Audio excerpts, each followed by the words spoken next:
we did experiments on dishonesty, and we basically tempt people to steal money from us. Right? So one experiment is we give people a die, and we say, why don't you roll this die, and we'll pay you whatever it comes up on. Comes on 6, you'll get $6, 5, you get $5, 4, 4, and so on. But you can get paid based on the top side or the bottom side of the die. Top or bottom, you decide, but don't tell us. So the way the experiment works is I say, okay, Brandon, think about top or bottom. Don't tell me. You have it in your mind? Yes. Now roll the die. And let's say you roll the die, and it comes with 5 on the bottom and 2 on the top. And now I say, what did you pick? Now, if you picked bottom, you have no conflict. You say bottom and you get $5. If you pick top, you have a dilemma. Do you say the truth, top, and get $2?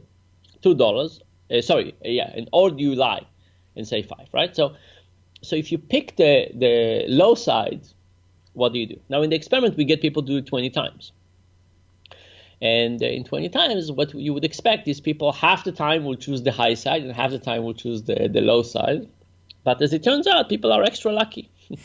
People choose the high side more than chance would give it. So it's often the case that people have a 6-1 and they somehow had a premonition of which side is going to be the 6. Okay, so in those experiments, we find that lots of people cheat a little bit. And that's fine. But in the experiment that you're alluding to and I want to talk about, we take this another step. People come to the lab and we describe the game. And we said, look, we have this game we're going to play today, but the money that you're going to make is not $1 per point. There's another equation to it. And there are 2 versions of this game. In one version, the most amount of money you can make today is $4. That's how it works out. In the other one, it's 40. So there's 2 games. They're basically the same, but is the exchange rate such that you can make $4, the max of 40? And we asked people to flip a coin, and people flip a coin, and no matter what they flip, we said, sorry, you got the $4 version. But now the experimenter looks around, and he says, listen, my boss is not here today. So I'll tell you what. You got $3 to show up for the experiment. If you will give me those $3, I'll pretend you got the other coin flip. So basically the experiment is asking for a bribe. And the question is, how many people would bribe him? Now you'd know the answer, but most people think it's a very small number. But 90% of the people bribe him. 90% of our students, in this experiment we ran on students in the US, I teach at Duke. But it's not just about Duke, and it's not just about students. And just to be clear, we've run experiments like this around the world, and nobody has ever came to us and said, can I bribe you? But when we asked them, the person in charge of the experiment says, hey, I'm running the show here and I'm asking for a bribe, 90% of the people, slightly more, say, yes, I'll bribe you. And now what happens after they bribe you? Remember, they're moving now from a $4 version to a $40 version. Do they cheat more, less, or the same? They cheat more. And not only do they cheat more, but they start stealing. Now, what do I mean by that? So we said, what is cheating? Cheating is, I thought bottom, the top came higher, and I changed my mind after the fact. And people have a sheet of paper, and they say, the die came on 5 and 2, I chose top, I deserve 5 points. It came on 6 and 1, I chose bottom, I deserve 6 points. People make this list, and at the end we ask them to summarize the points that they made, and then we give them a little equation to translate it to money. And let's say it came up with $23. They write $23, and we ask them to circle that number on the sheet of paper, on the worksheet.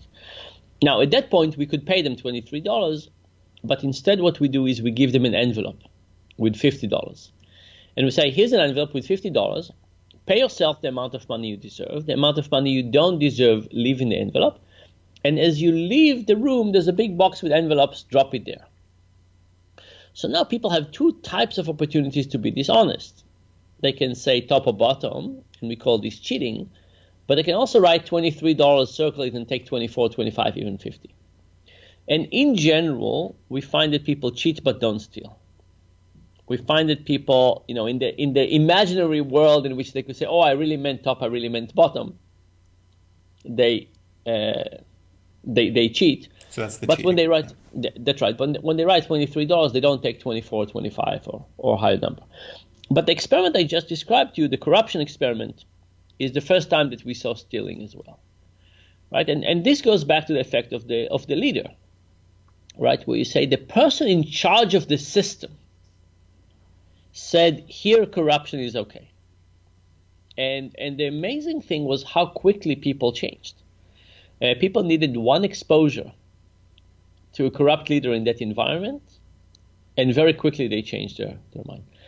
We ran another version of the experiment in which the experiment asked for a $12 bribe. That was too much. Nobody paid that bribe. But even then, people cheated and started stealing.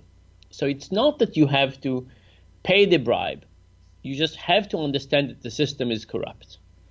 And when people think the system is corrupt, very quickly we adopt to those rules, especially by people who are leading the role. Thanks for watching that video. To see the full episode, check out the box over here or the link in the description.